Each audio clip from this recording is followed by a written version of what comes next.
Oi todo mundo! O vídeo de hoje é para falar sobre transtornos de ansiedade e como isso afeta a minha vida, mas o principal, como eu lido com isso.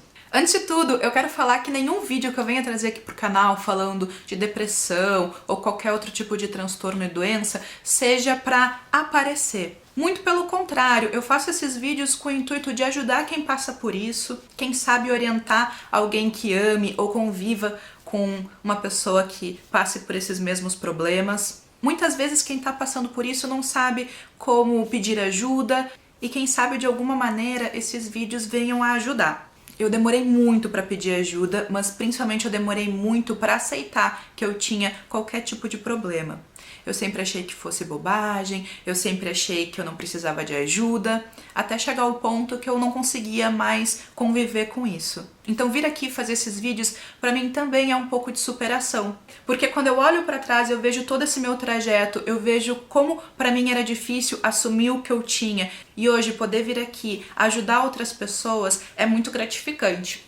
Recado dado, então vamos voltar ao foco do vídeo. Quem me acompanha há mais tempo, principalmente nas redes sociais, Snap, olha só gente, se você não me acompanha no Snap, vai lá. Lá vocês ficam sabendo muito mais da minha intimidade e fazem parte do meu dia. Então quem já me acompanha há mais tempo por lá, sabe como eu fico, sabe as coisas que eu passo, sabe que eu tenho transtornos de sono e que a ansiedade influencia muito nisso também. Tem várias imagens que o pessoal compartilha no Facebook, nas redes sociais, que diz o seguinte: depressão é não sentir nada, ansiedade é sentir demais e viver com os dois é viver um inferno. E eu acho que realmente é isso. Eu fiz um vídeo falando sobre depressão, que eu vou deixar linkado aqui embaixo, onde eu conto a minha experiência e como hoje eu lido com isso. Eu já faço tratamento há 1 ano e hoje a minha depressão é controlada, apesar de ter picos, idas e vindas, mas isso é completamente normal. E infelizmente eu tenho que conviver com transtornos de ansiedade também. Muitas pessoas confundem ansiedade com aquele sentimento de euforia do tipo: eu estou muito ansioso que chegue o final de semana porque vai ter um evento, vai ter algo legal que eu quero muito fazer, então estou ansioso. Isso é uma coisa boa, mas existe o lado ruim da ansiedade, o lado patológico, que é o que eu passo e muitas pessoas passam também e são tão mal compreendidas.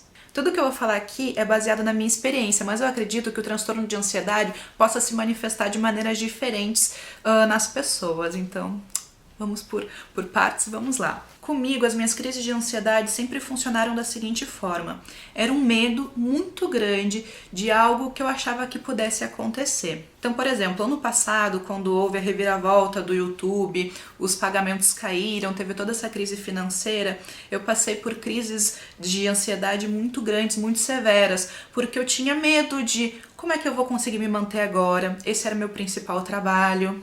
Eu vou perder minha casa, eu vou ter que voltar a morar com os meus pais. Isso eram coisas que ficavam martelando na minha cabeça e que me impedia de desenvolver atividades cotidianas. Dormir, comer, desenvolver atividades do trabalho. E as pessoas acham que é bobagem, que isso é controlável. Mas não, quando a gente está falando de uma ansiedade patológica, a gente não tem controle sobre os efeitos que ela causa no teu corpo.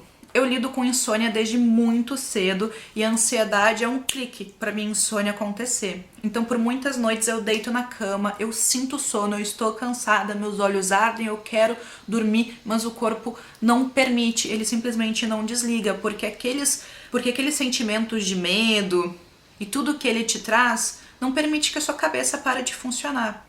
Então tem noites que eu durmo 1, 2 horas, dependendo do estado que está a minha crise. Outros sintomas que comigo é super normal é taquicardia, o meu coração dispara e eu sinto ele bater aqui na garganta, sabe? Então isso me deixa ofegante, me deixa nervosa, eu começo a suar frio, as minhas mãos gelam.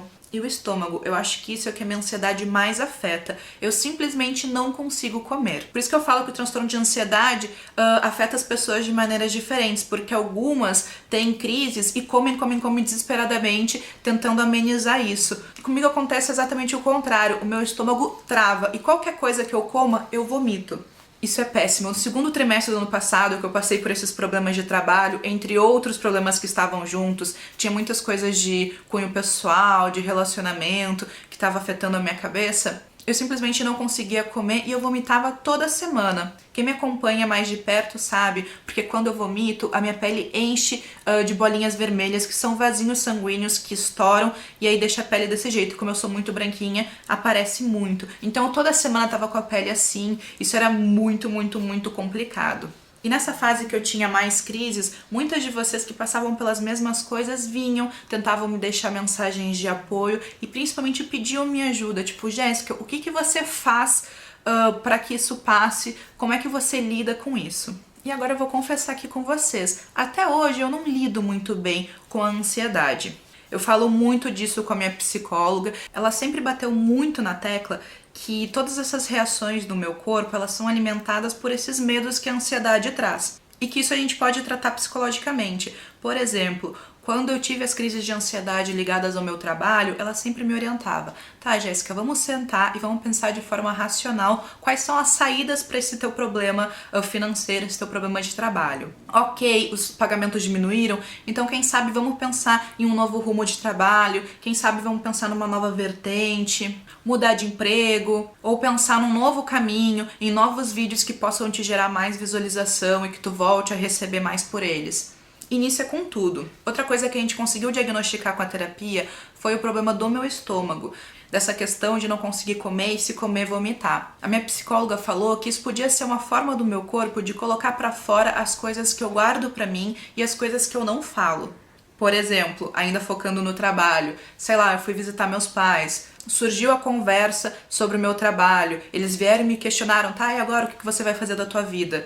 E aquilo ali foi o clique para minha ansiedade gritar e o meu estômago travar e todos os outros sintomas virem à tona. E o que normalmente eu fazia? Ficava quieta, sumia, não queria falar sobre isso, me isolava, o meu estômago estava super travado e qualquer coisa que eu tentasse comer, eu vomitava. Mas exercitar a conversa ajudou muito nisso. Realmente parecia que o meu corpo estava tentando colocar para fora as coisas que eu não dizia. E já que eu não dizia, ele tentava colocar para fora na forma do vômito. Isso fez total sentido e eu consegui diminuir muito a reincidência desse vômito quando eu comecei a falar mais sobre isso.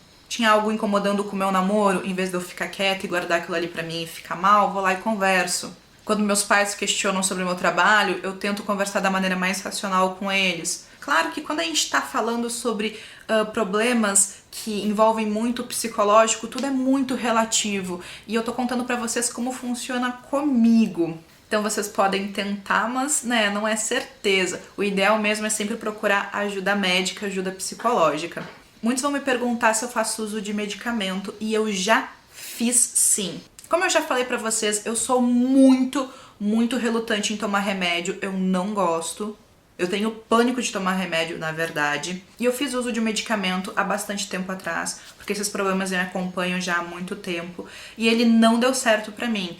Porque a intenção era cessar minha ansiedade, mas na verdade ele só evidenciava ainda mais os meus sintomas. Eu não conseguia comer, a minha insônia ficava muito mais forte.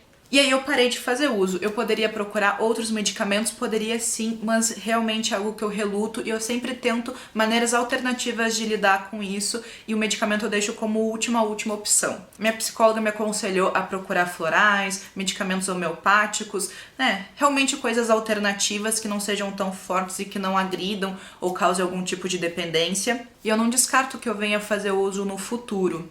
Mas realmente eu tento fazer o que ela sempre me aconselha.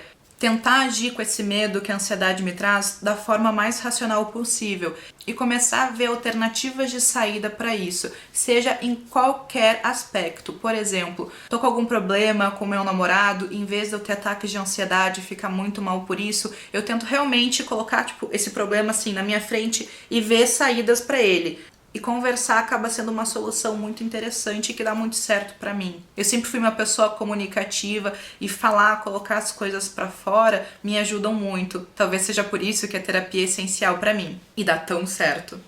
Eu acho que a ansiedade hoje é um dos problemas que mais me afetam, porque ela acaba influenciando diretamente na questão da insônia, isso afeta muito o meu dia a dia. E por mais que eu tenha achado alguns meios de contornar e controlar ela, não é algo 100%, então eu ainda sofro muito com isso. Mas eu acho que na verdade é assim mesmo, é a gente procurando alternativas, tentando e vivendo nesses altos e baixos. Infelizmente, quem convive com isso provavelmente vai ter que conviver pro resto da vida, porque não tem uma cura definitiva. Então, da mesma forma que eu fiz esse vídeo para ajudar quem tá assistindo contando a minha experiência, eu também quero muito que vocês contem a experiência de vocês, as coisas que vocês fazem para estar lidando com isso, porque quem sabe assim vocês também vão estar me ajudando de alguma maneira. Então é isso, gente. Eu realmente espero que esse vídeo tenha chegado até quem precise, que tenha mudado pelo menos de alguma maneira a vida de quem tá precisando. Se você gostou, dá aquele joinha aqui embaixo, isso vai me ajudar na divulgação e eu agradeço muito. Pega esse link, compartilha nas suas redes sociais, manda para aquela pessoa que você acha que precise e deixa aqui embaixo nos comentários, seja a sua opinião, seja compartilhar alguma experiência. Eu acho que a troca de experiências e conhecimentos é sempre muito válida e só vem acrescentar. Um super beijo e a gente se vê no próximo.